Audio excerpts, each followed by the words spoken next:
Om Shanti Shanti Shanti.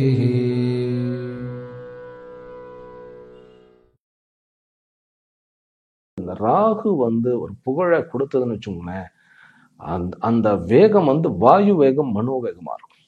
அந்த மாதிரியாக இவர்களுக்கு மேஷ ராசிக்காரர்களுக்கு உண்டு, மேஷ லக்னத்துக்காரர்களுக்கு. சரி, இதனுடைய டிராபேக் என்ன அப்படின்னு கேட்டா, ஓம் சாந்தி சாந்தி சாந்தி. மேஷ லக்னத்தில் பிறந்தவர்கள் தனித்தன்மை வாய்ந்தவர்களாக, தன்னுடைய திறமையில் தான் நிற்பவர்களாக, அவர்களுடைய அந்த நுண் அறிவும் அவருடைய ஆற்றலும் தனியாக தெரியும். ஒரு கூட்டத்துடன் நான் இணைந்து போறேன், ஒரு ஆபீஸ்ல ஒர்க் பண்றேன் அப்படிங்கிறது கொஞ்சம் கஷ்டமாக இருக்கும். இது பிளஸ் பாயிண்டாகவும் இருக்கிறது, இது கொஞ்சம் டிராபேக்காகவும் அனுபவிக்கப்படுகிறது. ஆனால் இதனால இந்த ராகு லக்னத்தில் நிற்கிறது ஒரு பெரிய பிளஸ் பாயிண்ட்டுக்கெல்லாம் வாய்ப்புகள் இருக்கு. ராகு லக்னத்துல இருந்து ஓம் சாந்தி சாந்தி சாந்தி. கோட்டீஸ்வர யோகம், குருவும் கேத்துவும் 7ஆம் இடத்துல இருக்க, அங்க ராகு லக்னத்துல இருக்க, இது கோட்டீஸ்வர யோகம். அனாயாசமா விறுவிறுன்னு அவர் தன்னுடைய அந்த பணத்தை அப்படியே மல்டிப்ளை பண்ணிட்டே போவார். 3வது இப்ப நான் காலசர்ப்ப தோஷத்துக்கு வரேன். காலசர்ப்பம் அப்படிங்கிறது அனைத்து கிரகங்களும் அடைபட்டு போடும் பொழுது ராகு கேத்துகளினுடைய பிடியில் இருக்கின்றன அப்படிங்கிறது மறுக்க முடியாத ஒண்ணு. சில பேர் காலசர்ப்ப தோஷமே இல்லைன்னு சொன்னாலுமே அதனுடைய பங்கு என்பது வாழ்க்கையில் காணப்படுகிறது. எப்படின்னாக்கா, ஓம் சாந்தி சாந்தி சாந்தி. ஓம் நமோ பிரம்மாதிப்யோ பிரம்ம வித்யா சம்பிரதாய கர்த்ருப்யோ வம்சருடப்யோ மஹத்யோ நமோ குருப்யः. சர்வோபப்ளவரஹித பிரஜான கன பிரத்யகர்த்தோ பிரம்மாஹமஸ்மி சோஹமஸ்மி பிரம்மாஹமஸ்மி. ஓம் சர்வேப்யோ சத்குருப்யோ நமோ நமஹ. ஹரி ஓம். எல்லாம் வல்ல அம்பிகையினுடைய பேரருளாலும் சுவாமி யோகஸ்ரீ அமிர்த முக்திஞ்சயேஸ்வரருடைய திருவருளாலும் நம் அனைவருக்கும் அனைத்து விதமான சௌபாகியங்களும் லட்சுமி கட்டாட்சங்களும் பரிபூர்ண ஆரோக்கியமும் சதாயுஷ்ய பர்யந்தம் உத்தமமான வாழ்க்கையும் அமையப்பெற்று நாம் அனைவரும் வாழ்வாங்கு வாழ வேண்டும் என்கின்ற பிரார்த்தனைகளுடன் பரிபூர்ண ஆசீர்வாதங்களுடனும் இன்றைய உரையை துவங்குகின்றேன். முதற்கண் அனைத்து மேஷ லக்னங்களிலும் மேஷ ராசிகளிலும் பிறந்த அன்பர்களுக்கு என்னுடைய விசேஷமான ஆசீர்வாதங்கள்.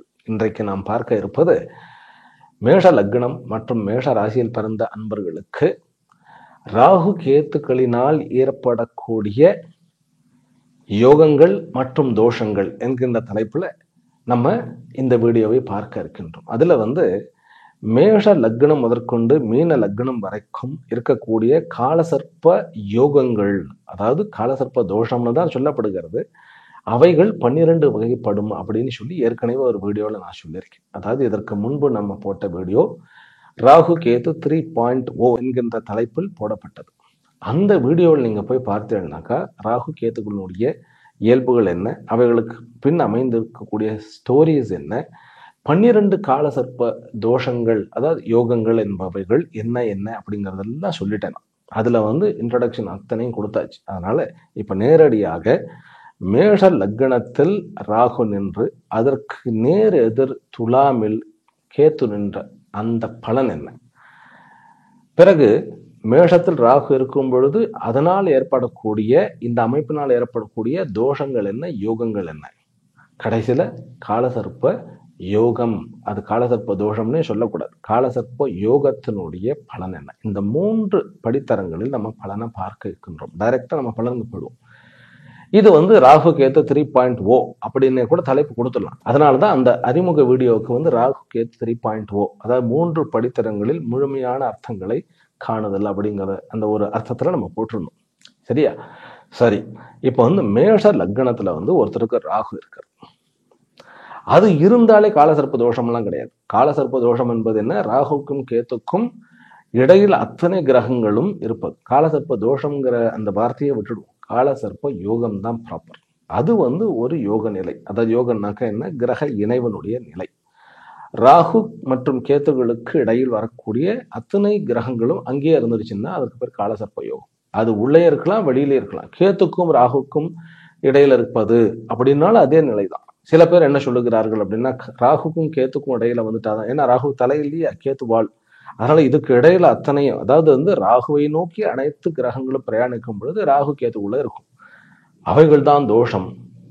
இவைகளுக்கு வெளியே கேத்துக்கும் ராகுக்கும் இடையில இருக்கிறது தோஷம் இல்லை, அதற்கு பேர் யோகம் அப்படிங்கிற விளக்கம் எல்லாம் கொடுத்து இருக்கின்றார்கள். என்னுடைய கருத்து கிட்டத்தட்ட 27 வருஷங்கள் ஆராய்ச்சியினுடைய பலனாக நான் சொல்லுகின்றேன். இவைகளுக்கு மெயினா நூல்களில் எந்த ஒரு ஆதாரமும் கிடையாது. ஆனால் இதற்கு உண்டான சாந்தி காரியங்கள் எத்தனையோ இடத்துல நடக்கிறது. தமிழ்நாட்டில் எத்தனையோ ராகு கேத்துகள் பூஜை சாந்தி பண்ணக்கூடிய இடங்கள்ல நம்ம பார்க்கின்றோம். அதாவது திருப்பாம்பரத்தை எடுத்துட்டு கீழ்பெரும் பள்ளம், திருநாகேஸ்வரம், அதாவது திருநாகேஸ்வரம், பிறகு காஞ்சிபுரத்துல சித்திரகுப்தன் கோயில், பிறகு நம்ம ராமேஸ்வரம், இப்படியாக நிறைய கோயில்கள். காளஹஸ்தி எடுத்துக்கலாம். மகாராஷ்டிரால திரம்பகேஸ்வரர், பத்ரிநாத்ல ராகு கேத்துனுடைய சாந்தி பண்ணுகிறார்கள். இப்படியாக நிறைய கோயில்கள். நம்ம ஊர்ல ராமேஸ்வரத்துக்கு பக்கத்துல தேவிப்பட்டினம், இந்த மாதிரியான நிறைய இடங்களில் ராகு கேத்துனுடைய காலசர்ப்ப தோஷ நிவர்த்திக்குன்னே பூஜைகள் இருக்கின்றன. திரம்பகேஸ்வர்ல நாகபலி அப்படின்னே சொல்றான். நாராயண நாகபலி அப்படின்னு அதற்கு பேர். காலசர்ப்ப யோகத்துக்குன்னே தனி சாந்தி உண்டு. அதே போல இங்க காளஹஸ்தியில இருக்கிறது. அதனுடைய பரிமாணம் என்ன அப்படிங்கிறதான் பார்க்க போகின்றோம். உண்மையிலேயே இது நல்லதா கெட்டதா அப்படின்னாக்கா பயப்பட வேண்டியதே இல்லை. ராகு லக்னத்தில் நின்றால் நன்மையே. அதாவது ராகு மேஷ லக்னத்தில் நிற்கும் பொழுது, இப்ப மேஷ ராசிக்காரர்களுக்கும் மேஷ லக்னத்துக்காரர்களுக்கும் நான் வந்துடுறேன். மேஷம் என்பது லக்னமாக அமைந்து அதுல ராகு நின்றால் உங்களுக்கு உங்களுடைய பலம் தெரியாது. அது ஒரு டிராபேக். ஆனால் வாழ்க்கையில் என்றாவது ஒரு நாள் உங்களுடைய பலமானது உங்களுக்கு தெரிய வரும் பொழுது நீங்கள் அபரிவிதமான சக்தி கொண்டவர்கள் என்பதை உணர்ந்து அந்த சக்தியில நீங்க உங்களை எஸ்டாப்ளிஷ் பண்ணி கொள்ளுவீர்கள். ரைட்டா? முதல்ல இந்த லக்னத்துல ராகு நின்றால் ஏற்படக்கூடிய பிளஸ் என்ன அப்படின்னாக்கா, உங்களால் உங்களுடைய இடம் தவிர பல நாடுகளுக்கு பல ஊர்களுக்கு பிரயாணிக்க முடியும். இது ஒரு பெரிய பிளஸ் பாயிண்ட். அதே போன்று அங்க இருக்கக்கூடிய விதவிதமான மக்கள்களுடன் நன்கு பழக முடியும். அதாவது பெரிய ஒரு நட்பு வட்டாரம், சர்க்கிள் பெருசாக இருக்கும். இது பெரிய நன்மை. இன்னொன்று அடுத்தது என்ன அப்படின்னு கேட்டா, இந்த ராகு இருப்பவர்கள் அவர்கள் ஒரு பல அவதாரம் எடுப்பது போன்று, அதுவும் மேஷத்தில் இருப்பவர்கள், மேஷம் என்பது செவ்வாயினுடைய இடம் இல்லையா, அந்த மேஷத்தினுடைய அந்த செவ்வாயினுடைய ஒரு அமைப்பு, தைரியம், வீரியம், விஜயம் அப்படின்னு சொல்லி நிறைய விஷயங்கள் இருக்கும். இதுல ஆராய்ச்சியாளர்களாக, சயின்டிஸ்டாக நிறைய பேர் ஷைன் பண்ணியிருக்கிறார்கள். அதனால லக்னத்துல ராகு உட்கார்ந்துருச்சு அப்படிங்கிறதுக்காக நம்ம பயப்பட வேண்டியதில்லை. அதே போல மூன்றாவது பலன் என்ன அப்படின்னாக்கா, எப்பொழுது ராகு லக்னத்தில் மேஷத்தில் உட்கார்ந்து இருக்கிறதோ அந்த மேஷாதிபதி செவ்வாய் ஒரு கால் மகரத்தில் உச்சம் ஆயிட்டார்னாக்கா அவரை கையிலேயே பிடிக்க முடியாது. ஆரம்பத்துல இருந்து கடைசி வரைக்கும் சாதனைகள் சாதனைகள் சாதனைகள். அதுக்கு எத்தனையோ ஸ்போர்ட்ஸ்ல சாதனை பண்ணவர்கள் நம்ம எக்ஸாம்பிளா காண்பிக்க முடியும். ஸோ இது ராகுனுடைய ஒரு நன்மை. சகலகலா வல்லவன் அப்படிங்கிறார்கள் இல்லையா, அந்த மாதிரியான அமைப்பு. ஏனென்றால் ராகு என்பவர் போகக்காரகன், யோகக்காரகன், இரண்டுமே அன்று. அவர்கள் ஆன்மீக துறையிலும் அனைவரும் அடைந்த அந்த நிலையை விட அவர்களுடைய ரீச் பெரிய ரீச்சா இருக்கும். அதே போல மக்களுக்கு நடுவுலையும் அவர்களுடைய நேம் அண்ட் ஃபேம் இந்த ராகு ஒரு புகழை கொடுத்ததுன்னு வச்சுக்கோங்களேன், அந்த வேகம் வாயு வேகம், மனோவேகமா இருக்கும். அந்த மாதிரியாக இவர்களுக்கு மேஷ ராசிக்காரர்களுக்கு உண்டு, மேஷ லக்னத்துக்காரர்களுக்கு. சரி, இதனுடைய டிராபேக் என்ன அப்படின்னு கேட்டா, மேஷம் லக்னமாக இருந்து ராகு அங்க இருந்தது அப்படின்னாக்கா தூக்கம் குறைஞ்சிடும், தூக்கம் குறைந்து விடும். சகோதரர்களுடைய உறவுகளில் கொஞ்சம் தொய்வு ஏற்பட்டுடும். இது ஒரு டிராபேக்காக நான் பார்க்குறேன். இந்த இரண்டு தான். சரி, இன்னொன்று என்ன அப்படின்னு கேட்டால் ஆரோக்கிய குறைவு. அவர்களுக்கு கொஞ்சம் அந்த ஹீட்டான ஒரு அமைப்பு இருக்கும். அவர்கள் வந்து இரவுல வந்து அது அதிகமாக கண் விழிப்பதன் மூலமாக அதனால சில பிரச்சனைகள்லாம் உண்டு. மறைமுகமான எதிரிகள் குடும்பத்திலேயே இருப்பார்கள். குடும்பத்துல வந்து இவர்களை வந்து யாரும் புரிந்து கொள்வதுங்கிறது கொஞ்சம் கஷ்டமா இருக்கும். ஏன்னா இவர்களுடைய அந்த தாட் பேட்டர்ன் என்ன அலைகள் வந்து வேகமா இருக்கும். அதாவது மற்றவர்கள்லாம் வந்து இவர்களை வந்து புரிந்து கொள்வதற்கு கொஞ்சம் ஹோம்ஒர்க் பண்ண வேண்டியதா இருக்கும். அதனால ஒரு போயிட்டே இருக்கக்கூடிய அந்த லைஃப்ல வந்து மற்றவர்களோட நான் வந்து உறவாடணும் அப்படிங்கிறது இருக்காது. அப்ப மேகர்ஷத்தினுடைய அந்த ராகு தன்னுடைய சுய அடையாளத்துக்காக பாடுபட்டு தன்னை நிலைநிறும். அதே இந்த சுய அடையாளத்துக்காக பாடுபட்டு நிலை நிறுத்தும் பொழுது என்ன ஆயிடும்னு கேட்டா, இதற்கு நேராக இருக்கக்கூடிய வீடாகிய 7ஆம் இடம் வந்து அட்டென்ஷன் குறைஞ்சிடும். தன்னை நிலை நிறுத்துவதற்காகத்தான் வந்து நம்ம பாடுபடுறோம். யாருக்கா? நம்முடைய குடும்பத்திற்காக தான் பாடுபடுறோம். அவங்களுக்கு டைம் கொடுக்க முடியாது. அதான் அதனால என்ன ஆயிடும்னா, 7ஆம் இடத்துல கேத்து இருக்குது இல்லையா, இந்த 7ஆம் இடத்துக்கு கேத்துனாலே வந்து வாழ்க்கை துணையுடன் வந்து பிரச்சனை அப்படின்னு நம்ம எடுத்துக்கிட கூடாது. அவர்கள்கிட்ட டைம் கொடுக்க முடியல. நம்ம முயற்சி பண்ணுவோம். அதாவது மேட லக்னத்துக்காரர்கள் முயற்சி பண்ணினாலும் கூட அந்த 7ஆம் இடமானது கொஞ்சம் வந்து அட்டென்ஷன் குறைவாக இருக்கிறதுனால அங்கு சில பிரச்சனைகள் இருக்கும். அதை நம்ம உணர்ந்துகிட்டா போய்டும் சரி பண்ணுவோம். இதுதான் வந்து ஜென்ரல். ராகு வந்து லக்னத்தில் நிற்க, கேது 7ஆம் இடத்துல இருக்க. இது வந்து இதனுடைய தோஷத்தை வந்து என்ன சொல்லுவான்னு கேட்டால் களத்திர தோஷம் அப்படின்னு சொல்லுவாங்க. இது அந்த அமைப்புல 7ஆம் இடத்துல கேத்து இருக்கிறது வந்து களத்திர தோஷம்.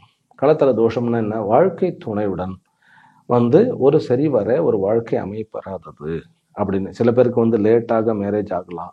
சில பேருக்கு வந்து கொஞ்சம் முன்னாடியே ஆனாலும் கூட அந்த கருத்து வேறுபாடுகள், நான் பார்க்குற வரைக்கும் கருத்து வேறுபாடுகள்லாம் இல்லை. அங்கே ஒரு கேப் இருக்கும். கேப்னா என்ன?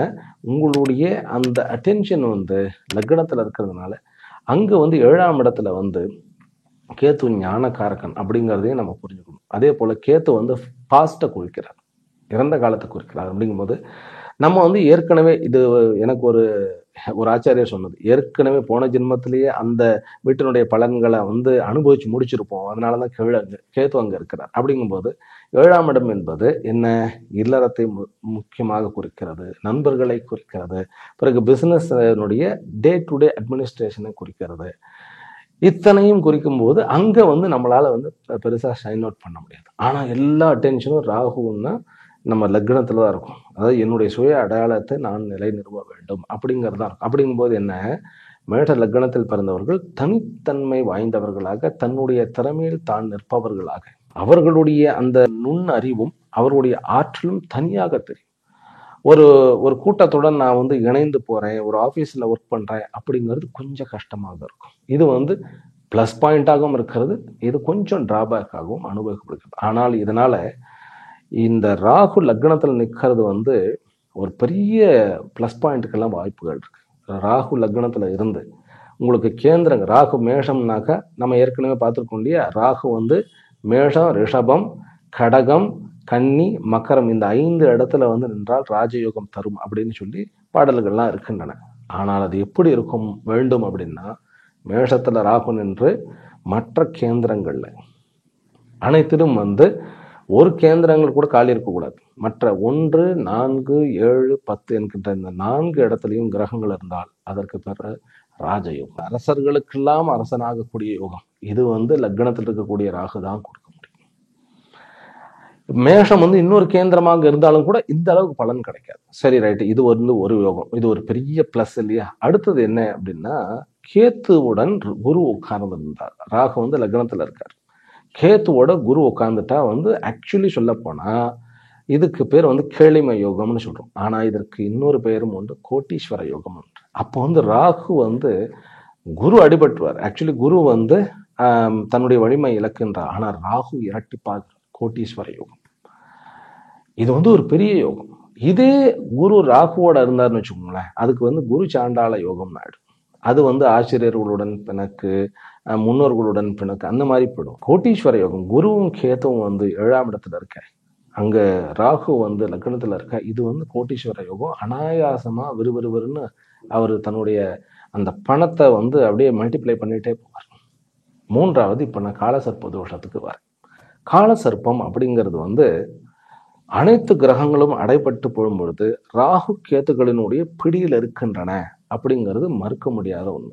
சில பேர் வந்து காலசர்ப்ப தோஷமே இல்லைன்னு சொன்னாலுமே அதனுடைய பங்கு என்பது வாழ்க்கையில் காணப்படுகிறது. எப்படின்னாக்கா காலசர்ப்ப தோஷம் வந்து 3 விதத்தில் பலன் கொடுக்கும் அப்படின்னு பெரியவர்கள் சொல்லியிருக்கின்றார்கள். என்ன அப்படின்னா, ஒரு பாம்பு வந்து எப்படி வந்து வளைஞ்சு நெளிஞ்சு நெளிஞ்சு நெளிஞ்சு இப்படி போகுது இல்லையா, அந்த மாதிரி சில பேருடைய வாழ்க்கை வந்து உயர்வும் தாழ்வும் உயர்வும் தாழ்வும். 3 வருஷம் பார்த்தா முன்னேற்றமா இருக்கும், 3-4 வருஷங்கள் பிறகு பார்த்தா அப்படியே பாதாளத்துக்கு போயிட்டு மறுபடியும் மேலே போயிட்டு மறுபடியும் கீழே வந்து அந்த மாதிரியாக வாழ்க்கையினுடைய நடுப்பகுதி அமைந்து விடுவது உண்டு. சில பேருக்கு வந்து பாம்பு படையெடுக்கிற மாதிரி ஒரே மாதிரி சல்லுன்னு மேலப்படும். அதற்கு எத்தனையோ பேர், ஆப்ரஹாம் லிங்கன் உதாரணம், ரஜினிகாந்த் உதாரணம், ஹர்ஷத் மேத்தா உதாரணம். ஹர்ஷத் மேத்தா வந்து போன வேகத்துல கீழே வந்தார். அவருக்கு வந்து புதன் மேல கொண்டு போயிடுச்சு, ஆனா வந்து காலசர்ப்ப தோஷம் தான் கீழே கொண்டு வந்துருச்சு, கேத்து தான் கீழே கொண்டு வந்தது. ஆனால் அதுல வந்து அவர் வந்து மரணிக்கல. அதற்கு அடுத்த தசையில தான் அவர் வந்து மாரகாதிபதி தசையில தான் அவர் வந்து அவருடைய டெத் ஆச்சு. அப்படிங்கும்போது இந்த சல்லுன்னு ஒரேடியா வந்து மேலே தூக்கி விடுறது அப்படிங்கிறது இந்த காலசர்ப்ப தோஷத்துக்கு உண்டான ஒரு இயல்பு. என்னதான் முயற்சி பண்ணாலும் இந்த சுருண்டு கிடக்கிற பாம்பு மாதிரி வாழ்க்கை நகரவே இல்லை சார் அப்படிங்கிறதுக்கு தான் 3வது காலசர்ப்ப தோஷத்தினுடைய 3வது வகைப்பட்ட பலன். இப்படிப்பட்ட காலசர்ப்ப யோகம் கொண்டவர்களுக்கு தான் நம்ம பரிகாரம் பண்றோம். ரைட்டா? அந்த பரிகாரங்கள் வந்து திரம்பகேஸ்வர்ல இருந்து, ராமேஸ்வரத்துல இருந்து, திருப்பாம்பரத்துல இருந்து, திருநாகேஸ்வரத்துல இருந்து அத்தனை கோயில்களிலும் நம்ம போய் ஏதோ ஒரு கோயில் நம்ம பக்கத்துல எங்க இருக்கிறதோ அங்க போய் பண்ணிக்கலாம். எஸ்பெஷலி வந்து திருப்பாம்பரம் ராகு கேத்துகளுக்கு அப்படிங்கிற மாதிரி, திருகாளஹஸ்தி அப்படிங்கிறது வந்து ராகு கேத்துகளுக்கு பார்க்கிறோம். ராகுக்கு மட்டும் பண்ணணும்னாக்கா திருநாகேஸ்வரம் போறோம். சரியா? இதுக்கு வந்து பேரே இருக்கிறது வக்ராக்கார காலசர்ப்ப தோஷம்னா ஏற்றத்தாழ்வுடன் கூடியது. கர்வாகாரம் அப்படின்னா பாம்பு அப்படி கர்வத்துடன் பாடம் எடுத்து நிக்கிறது இல்ல, சர்ன்னு மேல வந்துடக்கூடியது. அது வந்து ஒரு குறிப்பிட்ட ஒரு 10 வருஷத்துல பாத்தீங்கன்னாக்கா சிகரத்தை தொட்டுடுவாங்க. அப்புறம் கடைசியில வந்து அச்சலாகாரம்னு சொல்றது, நிஷ்சலாகாரம், அச்சலாகாரம் அல்லது விருத்தாகாரம். அப்படியே பாம்பு சுருண்டு அப்படியே கிடைக்கும். நீங்க என்ன முயற்சி எடுத்தாலும் அது வந்து நமக்கு மேல வராது. அப்படி என்பவர்கள், இந்த 3வது வகைப்பட்டவர்கள் வந்து நம்ம ஒரு ஜோதிடரை அணுகி காலசர்ப்ப தோஷமா இருக்கிறது அப்படின்னு நிச்சயம் பண்ணிட்டு நம்ம அதற்கு உண்டான சாந்தி காரிகள் பண்ணினா கண்டிப்பாக மேல வந்துடலாம். அதற்காக தான் இத்தனை கோயில்கள், இத்தனை சாந்தி. திருச்செங்கோடுல எனக்கு தெரிஞ்ச திருச்செங்கோடுல ஒரு ஒரு ஆக்டருக்கு நான் வந்து சாந்தி சொல்லி அவர் அதை பண்ணி இப்ப அவருடைய படங்கள்லாம் நல்லா ஓடிட்டு இருக்கு. அப்படிங்கும்போது திருச்செங்கோடுல பெரிய நாகப்பம் மேல கோயிலையும் பார்த்தீங்கன்னாக்கா நாகம் இருக்கும். படியேறு வரும்போது நல்லா பெரிய நாகம் வந்து படம் வந்து, இந்த நாகம் என்பது ஒரு சக்தியை குறிக்கிறது.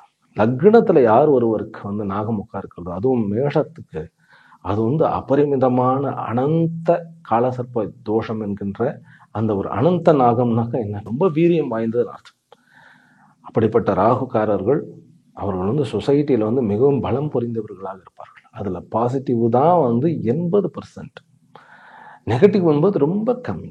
அவர்களுக்கு வந்து சரியான ஒரு வாழ்க்கை துணை அமைந்தால் அவருடைய வாழ்க்கை சிறக்கும். ஆமா, வாழ்க்கை துணை இந்த கேத்து 7ஆம் இடத்துல இருக்கிறதுனால அவருக்கு வந்து ஒரு நல்ல வாழ்க்கை துணை அமைஞ்சுடணும்.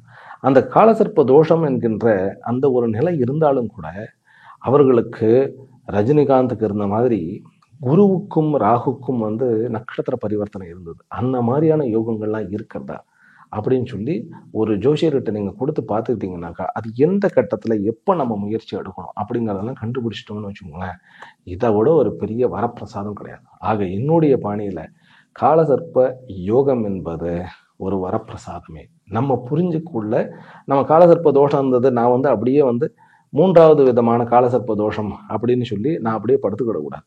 முயற்சி எடுக்கணும், போய் ஒரு ஜாதகரை பார்க்கணும். அதுல வந்து நம்ம கூச்சப்படுறோம், இது வந்து மூட நம்பிக்கை, அது வந்து இதை வந்து யாராவது ஏதாவது சொல்லிடுவாங்க, அந்த காலமெல்லாம் மலையேறி போயிடுச்சு. ஆனா இதுல வந்து உண்மைகள் இருக்கின்றன. இது வந்து ஒரு அறிவியலாக பார்க்க இருக்கின்றோம். அப்ப காலசர்ப்ப தோஷத்தை வந்து நம்ம காலசர்ப்ப யோகமாக எடுத்துக்கிட்டு அதற்குன்னு ஒரு முக்கியத்துவம் கொடுத்து விவரம் தெரிந்த ஒருவர் மூலமாக நம்ம அணுகும் பொழுது இத்தனை நன்மைகளும், எத்தனையோ நன்மைகள். அதாவது வாழ்க்கையில வந்து அந்த அந்த பியாண்ட் ரீச், இந்த ராகு லக்னத்துல இருப்பவர்களுக்கு தொழில் அமையிறது, அதை வந்து நான் தனித்தனி டாபிக்காக சொல்லணும்னு பார்த்தேன். இருந்தாலும் ஜென்ரலா சொல்லிடலாம். ஏன்னா எது தனித்தனி டாபிக் எடுத்தாலும் டைம் ரொம்ப போயிடுது இல்லையா. இந்த எல்லா வகைப்பட்ட ட்ரேடிங், அந்நிய பாஷை பேசுபவர்களுடன், அதே போல 7ஆம் இடத்துல கேத்து இருக்கிறதுனால மேரேஜும் கூட வந்து ஒரு குறுகிய வட்டத்துக்குள்ள இல்லாம விரிவான வட்டத்துக்குள்ள இருப்பவர்கள், நிறைய ஒரு வாஸ்டான ஒரு ரீச் இருக்கும் அவர்களுக்கு. வாழ்க்கை துணையும் சரியான வாழ்க்கை துணை சரியான நேரத்தில் வந்து தேர்ந்தெடுத்தால் கண்டிப்பாக வாழ்க்கை உயரும். அதனால ராகு கேது என்பது தோஷம் அல்ல, அவைகள் சக்தியினுடைய மறு வடிவங்கள்.